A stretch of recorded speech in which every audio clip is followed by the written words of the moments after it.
आज का ये जो क्वेश्चन है वायरल क्वेश्चन है, काफी इंपॉर्टेंट क्वेश्चन है, तो सभी क्वेश्चन का आंसर को कमेंट करना है, क्योंकि कमेंट करने से क्या होता है कि जो आपका कॉन्फिडेंस है वो और ग्रो होता है। तो चलिए सबसे फर्स्ट क्वेश्चन आपका स्क्रीन पर, काफी सिंपल क्वेश्चन है, मोस्ट इंपॉर्टेंट है, वायरल ऑब्जेक्टिव है, ठीक है। सबसे फर्स्ट क्वेश्चन आपका स्क्रीन पर, अर्थशास्त्र के पिता कौन थे? ये चीज मैंने आप लोगों को कई बार पढ़ाया है कि एडम स्मिथ जो थे वो अर्थशास्त्र के पिता माने जाते थे, ठीक है, यानी फादर ऑफ इकोनॉमिक्स। ये बार बार पूछा जा चुका क्वेश्चन है बोर्ड एग्जाम की तरफ से, इसलिए आप ये क्वेश्चन इंपॉर्टेंट क्वेश्चन है, आपको याद रखना बहुत जरूरी है। मिस्टेक होता है तो स्क्रीनशॉट लेंगे। ऊपर बजट रेखा, यानी ये 2019 में पूछा जा चुका क्वेश्चन है। बजट रेखा जो होती है वह एक्स वक्र को काटती है या फिर एक्स वक्र को छूती है या फिर एक्स वक्र को स्पर्श नहीं करती। बिल्कुल वो एक्स एक्सिस को एक्स वक्र को छूने का कार्य नहीं करती है। उपभोक्ता के इष्टतम बिंदु पर जो बजट रेखा होती है। ऑप्शन आपका सी बिल्कुल करेक्ट हो जाएंगे सेकंड नंबर क्वेश्चन का। अब देखिए थर्ड नंबर क्वेश्चन काफी सिंपल है। क्वेश्चन कह रहा है कि निम्नलिखित में किस बाजार दशा में सीमांत आगम शून्य अथवा ऋणात्मक हो सकता है? कौन सा बाजार? मैंने आप लोगों को इकोनॉमिक्स का लास्ट चैप्टर में कितने प्रकार के बाजार होते हैं, अल्पाधिकार बाजार, एकाधिकार बाजार, द्विअधिकार बाजार या फिर प्रतियोगिता बाजार और प्रतियोगिता बाजार, ये सारा चीज आप लोगों को क्लियरली पढ़ा दिए हम, ठीक है। तो थर्ड का जो राइट आंसर हो जाएगा वो जाएगा आपका एकाधिकार बाजार और एकाधिकारी प्रतियोगिता, यानी किस बाजार दशा में सीमांत आगम शून्य तथा अथवा ऋणात्मक हो सकता है? तो एकाधिकार में भी, एकाधिकार बाजार में किसी एक विक्रेता का अधिकार होता है, ठीक है। उसके बाद एकाधिकारी प्रतियोगिता, ये दोनों में हो सकता है, ठीक है। ऑप्शन आपका सी बिल्कुल करेक्ट हो जाएंगे, ए और बी दोनों। नेक्स्ट क्वेश्चन की ओर बढ़ेंगे। क्वेश्चन नंबर कितना हो जाएगा? क्वेश्चन नंबर 4, उत्पादन संतुलन की निम्नलिखित में से कौन सी रीतियां हैं? कौन सी रीतियां हैं? 2021 का बोर्ड मॉडल पेपर से क्वेश्चन आया है आपका। कुल आगम और कुल लागत, सीमांत आगम और सीमांत लागत रीति, ठीक है। तो इसका जो करेक्ट हो जाएगा ये हो जाएगा आपका ए और बी दोनों, यानी कुल आगम और कुल लागत रीति और सीमांत आगम और सीमांत लागत रीति। उत्पादन संतुलन की निम्नलिखित में से कौन सी रीतियां हैं? ये दोनों रीतियां होती हैं। ऑप्शन आपका सी राइट हो जाएंगे। चलिए नेक्स्ट क्वेश्चन आपका स्क्रीन पर। क्वेश्चन काफी सिंपल है। जब कीमत में थोड़ा सा परिवर्तन होने पर पूर्ति में ज्यादा वृद्धि हो जाए तो पूर्ति का स्वरूप कैसा होगा? देखिए कीमत में हल्का सा चेंजिंग आता है, उतार चढ़ाव आया तो उसमें पूर्ति यानी सप्लाई में क्या हो जाता है कि ज्यादा ग्रोथ हो जाता है, ज्यादा ग्रोथ हो जाता है। तो पूर्ति का जो स्वरूप होगा उस समय क्या होगा? 2021 का बोर्ड मॉडल पेपर में एक क्वेश्चन आया था, तो वो लोचदार हो जाता है, क्या हो जाता है? इलास्टिसिटी बन जाती है। ऑप्शन आपका ए बिल्कुल राइट आंसर हो जाएंगे। अब देखिए क्वेश्चन नंबर 6 आपका स्क्रीन पर पूछा गया है कि उत्पादन संभावना वक्र मूल बिंदु की ओर नतोदर होती है, चूंकि क्यों होती है? कि यहाँ तो आपको कारण नहीं दिया, सीमांत प्रतिस्थापन दर ये भी नहीं होगा। उसके बाद होगा सीमांत प्रतिस्थापन दर हास्यमान या फिर सीमांत प्रतिस्थापन दर वर्धमान। बिल्कुल आपका ऑप्शन डी राइट हो जाएगा इनमें से कोई नहीं, ठीक है। अब नेक्स्ट देखिए व्यष्टि अर्थशास्त्र में शामिल होती है। हम लोगों ने पढ़ा है समष्टि अर्थशास्त्र और व्यष्टि अर्थशास्त्र, ये 2016 का एनुअल एग्जाम में पूछा जा चुका क्वेश्चन है। तो व्यष्टि अर्थशास्त्र में जो शामिल होती है छोटे छोटे चर, व्यक्तिगत इकाई, व्यक्तिगत मूल्य निर्धारण, बिल्कुल इनमें से सभी, यानी एक व्यक्ति के, एक उपभोक्ता के, उनकी क्या आर्थिक क्रियाकलाप है, उनकी क्या एक्टिविटी है, उनकी क्या बिहेवियर है, इकोनॉमिक्स ने अर्थशास्त्र के संदर्भ में, कॉन्टेक्स्ट में, तो वो सारे चीज का जो स्टडी किया जाता है उसमें किसमें किया जाता है? व्यष्टि अर्थशास्त्र, जिसको क्या बोलते हैं? माइक्रो इकोनॉमिक्स से बोलते हैं। ऑप्शन आपका डी राइट हो जाएंगे 7th नंबर क्वेश्चन का। अब देखिए क्वेश्चन नंबर 8 आपका स्क्रीन पर आपके समक्ष रखा गया है। क्वेश्चन करा के अर्थशास्त्र चयन का तर्कशास्त्र है, ये बात जो कही थी, एक बात किसने कही थी? तो बिल्कुल इसका जो राइट हो जाएगा वो जाएगा रॉबिन्सन ने। रॉबिन्सन के अनुसार अर्थशास्त्र क्या है? चयन का अर्थशास्त्र है। अर्थशास्त्र चयन का तर्कशास्त्र है, सॉरी तर्कशास्त्र है। अर्थशास्त्र चयन का तर्कशास्त्र है, ये बात किसने कहा? रॉबिन्सन ने कहा। रॉबिन भी क्या है? रॉबिन्सन भी क्या है? एक अर्थशास्त्री है, फेमस। ऑप्शन आपका सी बिल्कुल राइट आंसर हो जाएंगे। अब देखिए 9th नंबर क्वेश्चन आपका स्क्रीन पर आपके समक्ष पूछा गया कि एक आयताकार अति परवलय लागत वक्र है, 2019 में एग्जाम में पूछा जा चुका क्वेश्चन है। तो ये जो होता है ना, ये होता है औसत स्थिर लागत वक्र। क्या होता है? औसत स्थिर लागत वक्र होता है। ऑप्शन आपका ए राइट आंसर हो जाएंगे 9th नंबर क्वेश्चन का। अब देखिए क्वेश्चन नंबर 10 आपका स्क्रीन पर पूछा गया है कि यदि मांग वक्र QT बराबर 400 - 2P हो तो पूर्ति वक्र QS बराबर 100 + P हो तो संतुलन मूल्य एवं मांग होगी, ठीक है। ये आपका 2019 में पूछा जा चुका क्वेश्चन है। तो संतुलन मूल्य और मांग, संतुलन मूल्य और मांग यानी बैलेंस जो प्राइस होगा और मांग जो होगा यानी डिमांड जो होगा वो क्या होगा? तो इसका जो राइट आंसर हो जाएगा 200 और आपका हो जाएगा 100, यानी ऑप्शन आपका बी करेक्ट हो जाएगा। क्या हो जाएगा? ऑप्शन बी बिल्कुल करेक्ट आंसर हो जाएगा 10 नंबर क्वेश्चन का। अब देखिए क्वेश्चन नंबर 11 आपका स्क्रीन पर पूछा गया है कि एक रैखिक मांग वक्र जिस बिंदु पर मात्रा अक्ष को काटती है वह मांग की लोच यानी इलास्टिसिटी जो होती है वो क्या होती है? 2019 का एनुअल एग्जाम में पूछा जा चुका है। 11th का जो करेक्ट आंसर हो जाएगा उसकी इलास्टिसिटी जो निकलती है वो 0 के बराबर, शून्य के बराबर निकलती है। क्या? शून्य के बराबर निकलती है। अब देखिए क्वेश्चन नंबर 11th 12th आपका स्क्रीन पर क्वेश्चन पूछा गया है कि यदि बाजार में किसी वस्तु की कीमत घटती है तो बजट सेट क्या होगा? सही बात है, किसी वस्तु की कीमत अगर घटेगी तो बजट सेट क्या होगा? 12th नंबर क्वेश्चन आपका आपका स्क्रीन पर, बजट सेट। देखिए बजट सेट जो होता है, लोगों का कितने पास आय है, लोगों के पास अगर ज़्यादा पैसा होगा तो बजट सेट भी बड़ा होगा, लोगों के पास ज़्यादा पैसा बचेगा तो बजट सेट ज़्यादा होगा। यानी लोगों के पास कितना पैसा है इस चीज़ पर डिपेंड करता है कि किसी देश का जो बजट होगा उसका जो सेट का साइज होगा वो बड़ा होगा या छोटा होगा। देखिए यहाँ वस्तु की कीमत घट रही है, तो जाहिर सी बात है जब वस्तु की कीमत घटेगी तो आदमी जो वस्तु खरीदेंगे तो उनका पैसा बचेगा, जब उनका पैसा बचेगा तो देश का बजट बढ़ेगा। तो बजट क्या होता है उस टाइम बड़ा हो जाता है। क्या हो जाता है, यदि बाजार में किसी वस्तु की कीमत घटती है तो बजट सेट क्या हो जाता है, बड़ा हो जाता है। ऑप्शन ए बिल्कुल करेक्ट हो जाएंगे 12 नंबर क्वेश्चन का। अब नेक्स्ट क्वेश्चन की ओर बढ़ा जाइए। देखिए 2019 में पूछा जा चुका है, याद रखेंगे। अब देखिए 13 नंबर क्वेश्चन आपका पूछा गया है, ये भी क्वेश्चन 2019 में पूछा जा चुका है। यदि मांग एवं पूर्ति वक्र दोनों दाईं और समान अनुपात में शिफ्ट होती है तो आपको ग्राफ पूछा गया है। तो इसमें ग्राफ के अनुसार जो दिखाया गया है तो वो क्या होगा, तो मूल्य, वस्तु का मूल्य एवं क्रय की मात्रा में वृद्धि होगी। वस्तु का मूल्य और क्रय की मात्रा, मूल्य भी बढ़ेगा, वैल्यू भी बढ़ेगा उसका, ठीक है, प्राइस भी बढ़ेगा और उसका क्रय भी बढ़ेगा, यानी सेलिंग जिसको बोलते हैं, ठीक है, उसका सेलिंग भी बढ़ जाएगा। ऑप्शन आपका ए बिल्कुल करेक्ट आंसर हो जाएंगे। अब देखिए 14 नंबर क्वेश्चन आपका स्क्रीन पर, एक आयताकार अति परवलय मांग वक्र के लिए मांग की लोच इलास्टिसिटी जिसको बोलते हैं हर पॉइंट पर होती है। यह भी क्वेश्चन 2019 में पूछा जा चुका है। तो हर पॉइंट पर जो होती है वो इलास्टिसिटी का मान 1 होती है, यूनिट होती है, इकाई, ठीक है। ऑप्शन आपका बी करेक्ट आंसर हो जाएंगे 14 नंबर क्वेश्चन का। अब देखिए क्वेश्चन नंबर 50 आपका स्क्रीन पर, पूर्ण प्रतिस्पर्धा बाजार में औसत आगम यानी एवरेज रेवेन्यू जिसको बोलते हैं, सीमांत आगम जिसको मार्जिनल रेवेन्यू बोलते हैं, एवं मूल्य यानी प्राइस के बीच का जो संबंध होता है वो क्या होता है। पूर्ण प्रतिस्पर्धा बाजार में हम जानते हैं कि विक्रेता और क्रेता जो होते हैं वो ज्यादा होते हैं, सबको हर चीज का ज्ञान मालूम होता है, कौन सा चीज कितना रुपए में, कितना कीमत में बेची जा रही है, कौन सा चीज कितना रुपए में खरीदी जा रही है, ये सारा चीज सबको मालूम होता है। और आपस में बहुत ज्यादा कंपटीशन चलता है क्रेता और विक्रेता, या फिर जो व्यवसाय होते हैं या फिर जो फर्म होते हैं उन दोनों के बीच, यानी बहुत सारे फर्म होते हैं उन सभी के बीच क्या चलता है, कंपटीशन चलता है, ठीक है। तो यहाँ तीन चीज में जो है आपका AR MR और P, तो रिलेशन जो होता है वो क्या होता है, तो रिलेशन जो उसमें होता है ना वो होता है आपका P बराबर AR बराबर MR, ठीक है। ये तीनों आपस में बराबर हो जाता है पूर्ण प्रतिस्पर्धा बाजार में, ये कंडीशन आप याद रखेंगे, ठीक है। ऑप्शन आपका डी बिल्कुल राइट आंसर हो जाएंगे। और हाँ मैं बता देता हूँ, वीडियो को अभी तक जो लाइक नहीं किए तो प्लीज वीडियो को लाइक कर देंगे, अपने दोस्तों में एक बार जम करके शेयर कर देंगे, क्योंकि आप ही के लिए इतना मेहनत की जाती है, ठीक है। और एक बात मैं बताता हूँ, अगर जो भी क्वेश्चन मिस्टेक होता है आपको समझ में, तो मैं तो समझा रहा हूँ, फिर भी अगर समझ में नहीं आया तो उसको आप इग्नोर नहीं करेंगे। बहुत सारे बच्चे ये करते हैं कि जो समझ में नहीं आया हो क्या याद रखेंगे, ऐसा नहीं करना है, पूछ दिए जाएंगे सेम टू सेम, तो क्या करेंगे उस टाइम आप, ठीक है। तो कम से कम आप तो ऑब्जेक्टिव क्वेश्चन देख करके उसका आंसर तो याद रख सकते हैं ना, तो आपको याद रखना ही पड़ेगा। स्क्रीनशॉट लीजिए और स्क्रीनशॉट लेकर के 1 से 2 बार देखिए उनको, ठीक है। क्वेश्चन पूछे जाएंगे तो आप उस टाइम क्या करेंगे, एक बार देख लेते तो ये क्वेश्चन देखे थे बट उनका आंसर याद नहीं है, क्यों याद नहीं है, वहाँ ऐसा नहीं करना है एग्जाम हॉल में जाकर के, ठीक है। सभी क्वेश्चन को याद रखना बहुत जरूरी है। अब देखिए 16 क्वेश्चन पूछा गया कि उत्पादन के संसाधन के रूप में उद्यमी का कार्य, ये 2019 में पूछा जा चुका क्वेश्चन है, तो उनका जो वर्क होगा वो क्या होगा। देखिए संसाधनों को इकट्ठा करना, उत्पादन के संसाधन के रूप में उद्यमी कौन है। देखिए उद्यमी जो कौन है, उद्यमी का मतलब होता है साहसी यानी हिम्मत वाला। अब हिम्मत वाला कोई जो जिसमें जान नहीं है वो तो नहीं होगा ना, जिसमें जीवित है, यानी आदमी क्या है, या आदमी जो है ना वो उद्यमी कहलाएंगे। आदमी यानी जो बिजनेसमैन होगा, जो फर्म का मालिक होगा वो क्या कहलाएगा, उद्यमी कहलाएगा। तो उद्यमी के रूप में वो क्या क्या कार्य करेंगे, संसाधनों को इकट्ठा करेगा, बिल्कुल संसाधन को इकट्ठा करेगा तभी कच्चा माल वगैरह खरीद के लाएगा, उनको इकट्ठा करेगा तभी फर्म चलेगा। उत्पादन प्रक्रिया को व्यवस्थित करना, बिल्कुल आदमी का जो फर्म मालिक होगा, जो उद्यमी है यानी जो साहसी है, उसको हिम्मत है कि नहीं हम जो फर्म खोल रहे हैं हमको फायदा होगा, कोई घाटा नहीं होगा, वो उनका कार्य है। उत्पादन प्रक्रिया को सुव्यवस्थित करना, व्यवस्थित करना, कहाँ क्या उत्पादन कैसे किया जाए। उत्पादन के खतरे को वहन करना, बिल्कुल जो खतरा अगर घाटा वगैरह हो जाए बिजनेस में, यानी उत्पादन फर्म खोल दिया लेकिन बिजनेस नहीं चला, यानी उत्पादन इतना नहीं हुआ और घाटा सहना पड़ेगा, उत्पादन के खतरे को वहन करता है, बिल्कुल ऑप्शन आपका डी करेक्ट हो जाएंगे 16 नंबर क्वेश्चन का। अब नेक्स्ट क्वेश्चन की ओर बढ़ेंगे, क्वेश्चन नंबर 18। क्वेश्चन काफी सिंपल है, कोई पूर्ति वक्र कब दाहिनी ओर शिफ्ट होगी, दाहिनी ओर, तो ये जब 2019 में पूछा जा चुका क्वेश्चन है, जो कंडीशन पूछा गया, तो जब तभी होगी जब प्रौद्योगिकी प्रगति में होगी, प्रौद्योगिकी प्रगति में होगी। ऑप्शन आपका ए राइट आंसर हो जाएंगे। अब देखिए क्वेश्चन नंबर 18, इनमें से किसे संसाधन भूमि के अंतर्गत नहीं रख सकते हैं, ये भी 2019 में पूछा जा चुका है।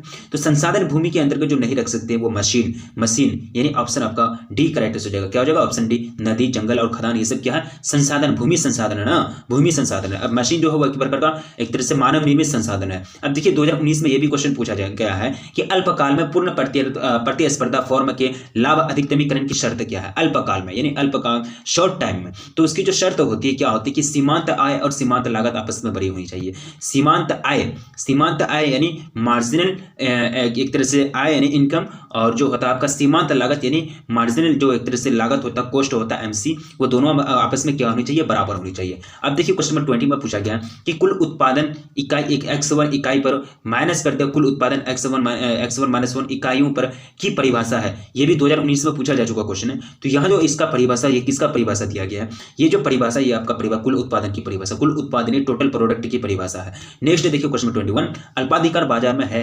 अल्पाधिकार बाजार में 2019 में ये भी क्वेश्चन पूछा जा चुका है। तो अल्पाधिकार बाजार में क्या होता है? तो अल्पाधिकार बाजार में अल्प का मतलब होता है थोड़ा, कम, कुछ। तो कुछ विक्रेता होते हैं, कुछ विक्रेता उसमें पाए जाते हैं। ऑप्शन आपका सी बिल्कुल करेक्ट हो जाएंगे 21 नंबर क्वेश्चन का। अब देखिए क्वेश्चन 22 पूछा गया है कि बाजार मूल्य का संबंध निम्नलिखित में से किससे है। अब देखिए बाजार मूल्य जो मार्केट प्राइस होता है, जिसको क्या बोलते हैं, मार्केट प्राइस एमपी बोलते हैं। तो मार्केट प्राइस का जो रिलेशन पाया जाता है, अस्थायी या फिर अस्थायी मूल्य, अति अल्पकाल, सामान्य काल या फिर इनमें से सभी। तो 22 का जो करेक्ट हो जाएगा वो हो जाएगा अति अल्पकाल, यानी कुछ समय के लिए। आगे पीछे रेंज आगे पीछे चलते रहता है ना, कभी बढ़ता है तो कभी घटता है, कभी बढ़ता है तो कभी घटता है। मूल्य बाजार मूल्य का संबंध होता है। अति अल्पकाल से शॉर्ट टाइम के लिए कभी बाजार का जो कीमत होगा किसी वस्तु का काफी हाई हो जाएगा, काफी लो हो जाएगा कुछ ही समय में। तो अल्पकाल यानी अल्पकाल का उसका रिलेशन होता है। हम कहते हैं कि कुछ देर के मेहमान हैं हम, फिर आगे चल जाएंगे, फिर कभी पीछे चल जाएंगे। ठीक है, यही चीज होता है। आपका ऑप्शन बी राइट आंसर होगा 22 नंबर क्वेश्चन का। अब देखिए क्वेश्चन 23 काफी सिंपल क्वेश्चन है। किस बाजार में एकाधिकार तथा प्रतियोगिता दोनों का अंश पाया जाता है? 2021 में यह क्वेश्चन पूछा जा चुका है। एकाधिकार और प्रतियोगिता दोनों पाया जाता है किस प्रकार की बाजार में? ये सारा जो आपका प्रकार दिया है। तो ये जो होते हैं एकाधिकारी प्रतियोगिता में, एकाधिकारी प्रतियोगिता बाजार में एकाधिकार और प्रतियोगिता दोनों का अंश पाया जाता है। अब नेक्स्ट देखिए क्वेश्चन नंबर 24। क्वेश्चन नंबर 24 पूछा गया कि नोबेल पुरस्कार विजेता अमर्त्य सेन किस देश से संबंधित है? ठीक है, ये तो भारत के रहने वाले थे ना। कहां के रहने वाले थे? ये भारत के रहने वाले थे। अगर डॉक्टर महबूब उल हक बोलते तो वो पाकिस्तान के रहने वाले थे। ठीक है, और डॉक्टर महबूब उल हक और प्रो अमर्त्य सेन के बीच काफी अच्छी खासी दोस्ती है। डॉक्टर महबूब उल हक ने ही पहला एचडीआई रिपोर्ट जारी किया था। ठीक है, यानी HDI report human development index जो यूएनडीपी द्वारा हर साल जारी किया जाता है। 25 नंबर क्वेश्चन में पूछा गया है कि निम्न में से कौन सा कथन सही है? मतलब इसमें 4 जो कथन दिया गया है, तो 4 में से कौन सा कथन सही है वो आपको चूज करके निकालना है 25 नंबर क्वेश्चन में। श्रम की मांग उत्पादक द्वारा की जाती है। श्रम की मांग उत्पादक द्वारा की जाती है, यानी उत्पादक का मतलब कौन होगा? जो उत्पादन करता है। उत्पादन कौन करता है? जो फर्म का मालिक होता है। श्रम का मतलब होता है मजदूर। तो फर्म का मालिक ही ने मजदूर का मांग करता है कि इतना मजदूरी चाहिए हमको, इतना मजदूर लेके आओ, इतना लेबर लेके आओ। तो श्रम की मांग उत्पादक द्वारा की जाती है। बिल्कुल, जो फर्म के मालिक होंगे, उत्पादक होंगे, वही श्रम का मालिक एक तरह से श्रम की मांग करेगा, लेबर का डिमांड करेगा, हमारा ये काम है, हमारा वो काम है। ठीक है, उसके बाद श्रम की मांग उसकी उत्पादकता पर निर्भर है। बिल्कुल, यानी उत्पादकता जितनी होगी, जितना ज्यादा उत्पादकता होगा, यानी जितना ज़्यादा उत्पादन करेगा, ज़्यादा अगर वस्तु का उत्पादन किया जाएगा फैक्ट्री में, ये फॉर्म में, तो वहाँ उत्पादक के जो मालिक होंगे, जो फैक्ट्री के मालिक होंगे, तो वो श्रम को ज़्यादा मांग करेगा, ज़्यादा मंगाएगा, ज़्यादा मजदूर लेके आओ, ज़्यादा काम करवाएंगे। ठीक है, तो श्रम की मांग उत्पादकता पर निर्भर करती है। ज़्यादा सामान उत्पादन करेगा तो ज़्यादा श्रमिक लगेगा, ज़्यादा कम सामान अगर उत्पादन करेगा तो कम श्रमिक लगेगा। ठीक है, श्रम की सीमांत उत्पादकता की उसकी अधिकतम मजदूरी है। बिल्कुल, यानी सीमांत का मतलब सीमा के अंत पर, यानी लास्ट हाई रेंज ऊपर। ठीक है, सबसे ज़्यादा अगर उसी को क्या बोलेंगे? श्रम की सीमांत उत्पादकता, उसकी अधिकतम मजदूरी होती है। बिल्कुल, ऑल ऑफ दिस आपका राइट हो जाएंगे। इनमें से सभी कथन यानी तीनों की तीनों जो स्टेटमेंट है वो बिल्कुल करेक्ट है। ठीक है, अब नेक्स्ट देखिए क्वेश्चन 26। क्वेश्चन पूछा गया है कि लगान है, तो लगान का फॉर्मूला आपको बताया गया है। तो लगान जो होता है वो क्या होता है? तो लगान जो होता है वास्तविक लगान में घटा देंगे हस्तांतरित आय, हस्तांतरण आय को अगर घटा देंगे तो वो क्या निकल जाता है? लगान निकल जाता है। ऑप्शन आपका बी करेक्ट हो जाएंगे 26 नंबर क्वेश्चन का। अब देखिए क्वेश्चन नंबर 27। बाजार में वस्तु की कीमत उस बिंदु पर निर्धारित होती है जहां, बाजार में वस्तु की कीमत उस बिंदु पर निर्धारित होती है जहां, अब देखिए आपको कंडीशन फॉलो करना है, यानी जहां बिंदु का निर्धारित कहां हो जाए, मतलब सबसे ज्यादा निर्धारण होगा, तो वो कंडीशन में जब मांग की वस्तु यानी वस्तु की मांग और वस्तु की पूर्ति जब बराबर हो जाती है, तब बाजार में वस्तु की कीमत उस बिंदु पर निर्धारित होती है। जब एक तरह से बैलेंस की सिचुएशन में आ जाता है, वस्तु का डिमांड और वस्तु का पूर्ति यानी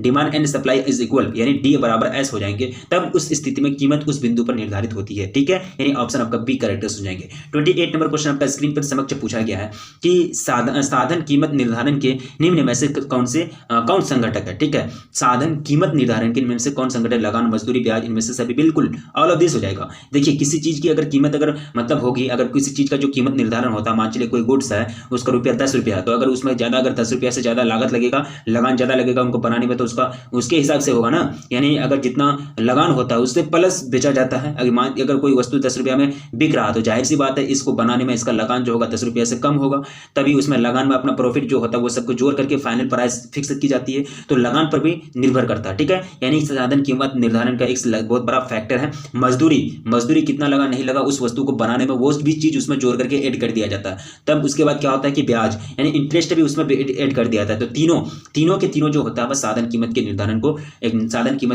का एक महत्वपूर्ण संघटक है, मतलब फैक्टर है। अब देखिए 29 नंबर क्वेश्चन आपका स्क्रीन पर पूछा गया है कि कारक लागत पर निवल राष्ट्रीय उत्पाद को कहते हैं। 2019 में ये क्वेश्चन पूछा जा चुका था कि कारक लागत पर निवल राष्ट्रीय उत्पाद को क्या कहा जाता है। तो उसको जो कहा जाता है उसको क्या कहते हैं, निजी आय यानी प्राइवेट इनकम जो होता है ना, उसी को बोलते हैं कारक लागत पर निवल राष्ट्रीय उत्पाद। यानी निवल का मतलब तो शुद्ध यानी प्योर, यानी income, pure income, pure international product है। यानी एक तरह से क्या बोल सकते हैं इसको, नेट, इनको नेट बोलते हैं ना, हाँ नेट इंटरनेशनल प्रोडक्ट। ठीक है, अब देखिए क्वेश्चन नंबर कितना हो जाएगा 30। क्वेश्चन पूछा गया कि सकल घरेलू उत्पाद की गणना में सम्मिलित किया जाता है केवल, 2019 में पूछा जा चुका क्वेश्चन है। तो सकल घरेलू उत्पाद में जो सम्मिलित किया जाता है वो सम्मिलित किया जाता है अंतिम वस्तुओं को बिल्कुल, इसको भी मध्यवर्ती वस्तुओं को बिल्कुल, उपभोग वस्तुओं को तीनों, हाँ बिल्कुल तीनों को क्या हो जाएगा, तीनों को नहीं किया जाता ना, तीनों को नहीं किया जाता। देखिए सकल घरेलू उत्पाद की गणना निम्नलिखित में से किया जाता है, सम्मिलित किया जाता है। तो यहाँ जो होता है कोई वस्तु आपका सम्मिलित नहीं होता, अंतिम वस्तु भी फाइनल, और मध्यवर्ती वस्तु तो होगा ही नहीं। तो क्योंकि मध्यवर्ती वस्तु का गिनती जो होता है वो आगे आ जाता है उपभोग की वस्तु में, तो इनमें से कोई नहीं, आपका ऑप्शन डी राइट हो जाएगा। ठीक है, सकल घरेलू उत्पाद की गणना में सम्मिलित किया जाता है। ठीक है, अब देखिए क्वेश्चन में कितना हो जाएगा 31 कि कह रहा है कि राष्ट्रीय आय गणना में समीकरण आपका दिया गया है। तो ये जो समीकरण है ये 2019 में पूछा जा चुका क्वेश्चन है। तो ये समीकरण आपको बता रहा है कि ये समीकरण में आयत व्यय माइनस निर्यात राजस्व को, या फिर व्यापार घाटे को, या फिर बजटीय घाटे को, या फिर ए और बी दोनों। तो 31 का जो करेक्ट हो जाएगा वो हो जाएगा ए और बी दोनों, यानी आयात व्यय माइनस निर्यात और राजस्व,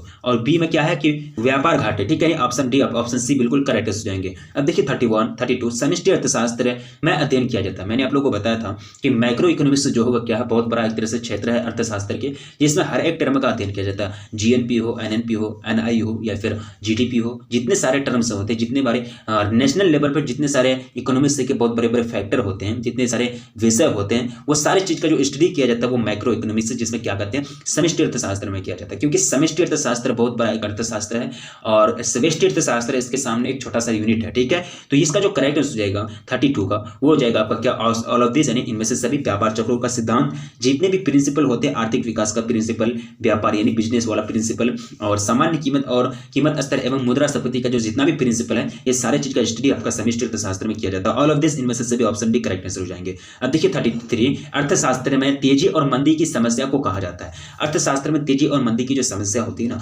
इसको एक स्पेशल वर्ड से पुकारा जाता है, व्यापार चक्र, क्या हो जाएंगे व्यापार चक्र, या फिर मंदी, या फिर मुद्रास्फीति, या फिर निम्नस्फीति। तो ऑल ऑफ दिस नहीं होंगे, ऑफ का ऑप्शन ए राइट आंसर हो जाएगा। क्या हो जाएगा, ऑप्शन ए बिल्कुल करेक्ट आंसर हो जाएगा 33 नंबर क्वेश्चन का। अब देखिए क्वेश्चन नंबर 34 यदि अर्थशास्त्र में सभी लोग अपने बचत की प्रवृत्ति को बढ़ा देते हैं तो अर्थव्यवस्था की कुल बचत में क्या होगी। अर्थव्यवस्था की कुल बचत क्या है, जितने लोगों की बचत होती है अर्थव्यवस्था में, कुल बचत किसको बोलेंगे, लोगों का जितना बचत होता है वही सबका एडिशन होता है, लोगों के पास कितना पैसा बचा हुआ है वो सबको ऐड कर दो, जितना होगा टोटल उसी को बोलते हैं अर्थशास्त्र का कुल बचत। तो अर्थशास्त्र का कुल बचत बढ़ेगा, जाहिर सी बात है, अगर सभी लोग का पैसा बचेगा, सभी लोग का बचत बढ़ेगा, उनकी प्रवृत्ति बढ़ेगी, तो अर्थशास्त्र की कुल बचत बढ़ेगी। बिल्कुल ऑप्शन आपका ए राइट आंसर जाएंगे, वृद्धि होगी। 2019 में यह क्वेश्चन पूछा जा चुका है। अब देखिए क्वेश्चन नंबर 35 सामान्य कीमत स्तर पर में, यानी सामान्य कीमत स्तर में वृद्धि है, यह भी क्वेश्चन आपका 2019 में पूछा जा चुका क्वेश्चन है। सफीती, मुद्रा गुणक, या फिर अपसफीती, या फिर इनमें से कोई नहीं। तो 35 का जो करेक्ट आंसर हो जाएगा वो हो जाएगा आपका सफीती, यानी ऑप्शन आपका ए बिल्कुल राइट आंसर हो जाएंगे। अब देखिए क्वेश्चन नंबर 36 अर्थशास्त्र में अर्थशास्त्र के संतुलन की शर्त है, अर्थव्यवस्था की जो संतुलन की जो शर्तें होती है, जो भी उसका कंडीशन है वो क्या है। तो इसमें जो कंडीशन होता है ना वो समस्त मांग और समस्त पूर्ति बराबर होनी चाहिए, टोटल डिमांड और टोटल सप्लाई जो होती है वो बराबर होनी चाहिए। TD is equal to TS, अर्थव्यवस्था के संतुलन की शर्तें यही होती है। ये जब बराबर हो जाएगा तब हम उस टाइम क्या बोलेंगे कि अर्थव्यवस्था जो है, इकोनॉमी जो है वो बैलेंस सिचुएशन में है, यानी असंतुलन वाला स्थिति में। ठीक है, अब देखिए क्वेश्चन नंबर 37 उपभोक्ता संतुलन के लिए वस्तु की 2014 में यह क्वेश्चन पूछा जा चुका क्वेश्चन है। तो वस्तु की क्या होनी चाहिए, तो सीमांत उपयोगिता मूल्य के बराबर होनी चाहिए। सीमांत उपयोगिता क्या होनी चाहिए, मूल्य के बराबर होनी चाहिए। ऑप्शन आपका बी करेक्ट हो जाएंगे 37 नंबर क्वेश्चन का। अब देखिए क्वेश्चन नंबर 38 आपका स्क्रीन पर आपके समक्ष रखा गया है। क्वेश्चन पूछा गया कि सम सीमांत उपयोगिता नियम को कहते हैं, सम सीमांत उपयोगिता नियम को क्या कहते हैं, ये 2014 में पूछा जा चुका क्वेश्चन है। तो सम सीमांत उपयोगिता को जो कहते हैं वो क्या बोलते हैं, गोसेन का दूसरा नियम और प्रतिस्थापन नियम बोलते हैं। दोनों आपका ऑप्शन बी ए और बी दोनों, यानी ऑप्शन आपका डी बिल्कुल करेक्ट हो जाएगा 38 नंबर क्वेश्चन का। अब देखिए 39 नंबर क्वेश्चन आपका स्क्रीन पर आपके समक्ष रखा गया है कि यदि किसी वस्तु के मूल्य मांग की लोच ईपी बराबर 0.5 दिया गया, 0.5 दिया गया है, तो वस्तु की जो मांग होगी वो क्या होगी, लोचदार, पूर्णतः लोचदार, बेलोचदार, सापेक्षिक लोचदार, या फिर पूर्णतः बेलोचदार। तो उसकी जो डिमांड इलास्टिसिटी आपको पूछा गया, तो उसकी जो इलास्टिसिटी हो जाएगी सापेक्षिक बेलोज दर क्या हो जाएगी, सापेक्षिक बेलोज दर, यानी ऑप्शन आपका सी बिल्कुल करेक्ट हो जाएंगे। अब देखिए क्वेश्चन नंबर 40 आपका स्क्रीन पर आपके समक्ष रखा गया है कि निम्न में से कौन मांग की लोच मापने की विधि नहीं है। विच ऑफ एक तरह से जो विधि है मांग की लोच यानी तो एक डिमांड इलास्टिसिटी ऑफ डिमांड, ठीक है, इलास्टिसिटी ऑफ डिमांड मापने का एक प्रोसेस नहीं है, विधि नहीं है, तो यहाँ जो विधि नहीं हो जाएंगी ये आय प्रणाली नहीं होता। बाकी प्रतिशत विधि, कुल व्यय प्रणाली, उसके बाद बिंदु विधि से किसी भी मांग की लोच को हम माप सकते हैं, लेकिन ये आय प्रणाली उसमें अप्लाई नहीं कर सकते हैं। ऑप्शन आपका बी राइट हो जाएंगे। अब देखिए क्वेश्चन नंबर 41 आपका स्क्रीन पर आपके समक्ष पूछ रहा क्वेश्चन काफी सिंपल है। क्वेश्चन करा कि निम्न में से कौन मांग की लोच को प्रभावित करता है। यह 2014 में पूछा जा चुका क्वेश्चन है। तो मांग की लोच को जो प्रभावित करता है वस्तु की प्रकृति बिल्कुल ये करता है, वस्तु की विविध उपयोग यानी अलग अलग उपयोग ये भी करता है, समय तत्व तो बिल्कुल, इनमें से सभी all of this right answer हो जाएंगे 38 नंबर क्वेश्चन का, सॉरी 41 नंबर क्वेश्चन का। अब देखिए 42 क्वेश्चन आपका स्क्रीन पर आपके समक्ष कहा गया है कि सकल उत्पाद का निर्धारण केवल समस्त मांग के स्तर पर निर्भर करता है, इसे कहते हैं। यह भी क्वेश्चन आपका 2019 में पूछा जा चुका था। इसे क्या कहते हैं, तो इसको जो कही जाती है प्रभावी मांग का सिद्धांत बोलते हैं। इसको क्या बोलते हैं, प्रभावी मांग का सिद्धांत, यानी ऑप्शन आपका ए बिल्कुल राइट आंसर हो जाएंगे 42 नंबर क्वेश्चन का। अब देखिए क्वेश्चन नंबर 43 आपका स्क्रीन पर आपके समक्ष पूछा गया है कि प्रतिष्ठित रोजगार सिद्धांत के बारे में निम्नलिखित में कौन सा कथन सही है, मतलब ट्रू है, कौन सा स्टेटमेंट सही है, किसके बारे में बोली जा रही है, प्रतिष्ठित रोजगार सिद्धांत के बारे में बोली जा रही है। तो यहाँ जो सही कथन हो जाएंगे, अर्थव्यवस्था सदैव पूर्ण रोजगार की स्थिति में रहती है, बिल्कुल ये बात सही है। प्रतिष्ठित रोजगार सिद्धांत के संदर्भ में कॉन्टेक्स्ट में ये बात बिल्कुल सही है। और अर्थव्यवस्था में अति उत्पादन अथवा न्यून उत्पादन की संभावना नहीं रहती, इस पॉसिबिलिटी नहीं रहती, बिल्कुल ये दोनों जो स्टेटमेंट है ये आपका दोनों स्टेटमेंट फॉलो करता है प्रतिष्ठित रोजगार का सिद्धांत को, तो ये दोनों कथन सही हो जाएंगे। ऑप्शन आपका सी करेक्ट हो जाएगा, ए और बी दोनों। अब चलिए नेक्स्ट क्वेश्चन की ओर बढ़ा जाए। क्वेश्चन नंबर 44 अर्थव्यवस्था में साख का सृजन कौन करता है। बिल्कुल मैंने आप लोगों को पढ़ाया था कि कॉमर्शियल बैंक का जो कार्य होता है, व्यावसायिक बैंक का जो कार्य होता है वो क्या करता है, साख का सृजन करना। ये क्वेश्चन 2019 में पूछा जा चुका क्वेश्चन है। लेकिन ये व्यावसायिक बैंकों को ऋण कौन देता है, कौन लोन देता है, ये भारतीय बैंक देता है, यानी आरबीआई जो है, आरबीआई यानी 1 अप्रैल 1935 में जिसकी स्थापना की गई थी, ये पूरा कंट्रोल रखता है व्यावसायिक बैंक पर यानी कॉमर्शियल बैंक पर, और उनको टाइम पर ऋण भी देता है, जिसके कारण ये आरबीआई को बैंकों का बैंक भी कहते हैं। ठीक है, अब चलिए नेक्स्ट क्वेश्चन आपका स्क्रीन पर 45 सट्टा के लिए मुद्रा की मांग असीम होती है जब, सट्टा के लिए मुद्रा की मांग असीम होती है जब, ये 2019 और 2021 में क्वेश्चन पूछा जा चुका क्वेश्चन है। देखिए क्वेश्चन पूछा जा चुका है, आपको बिलीव होता है नहीं होता, यहाँ देखिए जो क्वेश्चन पूछा जा चुका तो यही सब होंगे ना क्वेश्चन, क्या आएगा उसमें, बाहरी कुछ नहीं होंगे, सिर्फ आप लोग अच्छी तरह से तैयारी कीजिए। इकोनॉमिक्स को आप लोग इतना भास्ट क्यों समझते हैं, हमको समझ में नहीं आ रहा, इतना इजी सब्जेक्ट है, थोड़ा सा समझना जरूरी है, लेकिन समझेंगे तभी इजी लगेगा। लेकिन अगर सोचेंगे कि मन में धारणा बना लिया आप लोग कि मैं इस तरह से समझना ही नहीं है, इकोनॉमिक्स भास्ट है, लेकिन अगर थोड़ा सा शांति मिजाज से अगर समझने का प्रयास करेंगे तो हर चीज आपको समझ में आएगा। मैंने आपको जस्ट एक एग्जांपल के बारे में बताया कि लोगों की आय अगर क्या हो जाएगी, बढ़ेगी, तो बजट रेखा बढ़ेगी, लोगों की आय बढ़ेगी, बचत बढ़ेगी, सॉरी लोगों की बचत बढ़ेगी तो उनकी देश की बजट रेखा बढ़ेगी। अब वहां क्या किया गया, उल्टा करके आपको पूछ दिया कि किसी वस्तु की कीमत अगर घटेगी तो बजट रेखा क्या होगा। तो सही थोड़ा सा दिमाग लगाइए ना, अगर किसी वस्तु का कीमत घटेगा तो आदमी के पास पैसा बचेगा, उनका बचत बढ़ेगा, और मैंने आपको क्या बता दिया कि बजट अगर बढ़ेगा लोगों का तो बजट रेखा बढ़ेगा, यानी बजट बढ़ेगा, बजट सेट बढ़ेगा। तो वहां क्या हो रहा है, वस्तु की कीमत में गिरावट होने से बजट सेट बढ़ रहा है,